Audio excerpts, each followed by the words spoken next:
Puducherry Aditi hotel அருகில் உள்ள பாலத்தின் அடியில் நகர பகுதிக்கு குடிநீர் விநியோகம் செய்ய கான்கிரீட் கட்டையால் அந்த வடிகால் வாய்க்காலை தடுத்து பைப் போடப்பட்டிருந்தது.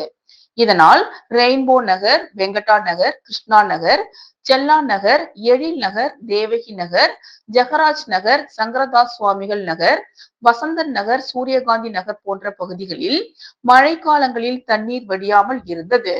அந்த பைப்பையும் கான்கிரீட் கட்டையையும் அகற்றுமாறு ஆளுநர் அவர்களிடமும், துறையினுடைய செயலாளரிடமும், மாவட்ட ஆட்சியரிடமும், பொதுப்பணித்துறை தலைமை பொறியாளரிடமும் கோரிக்கை வைக்கப்பட்டது. அதன் அடிப்படையில் இந்த பைப் அப்புறப்படுத்தப்பட்டு அந்த கான்கிரீட் கட்டையும் அகற்றப்பட்டது. இதனால் தண்ணீர் வடிந்து கொண்டிருக்கின்றது.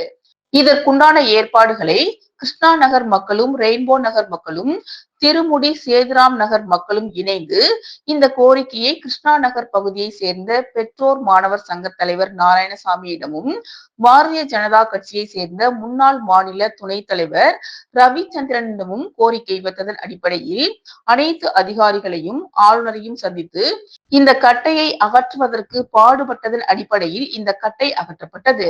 இதனைத் தொடர்ந்து பொதுமக்கள் அனைத்து நல் உள்ளங்களுக்கும் நன்றி நன்றி நன்றி என்று தங்களது நன்றியை தெரிவித்துக் கொண்டுள்ளனர்.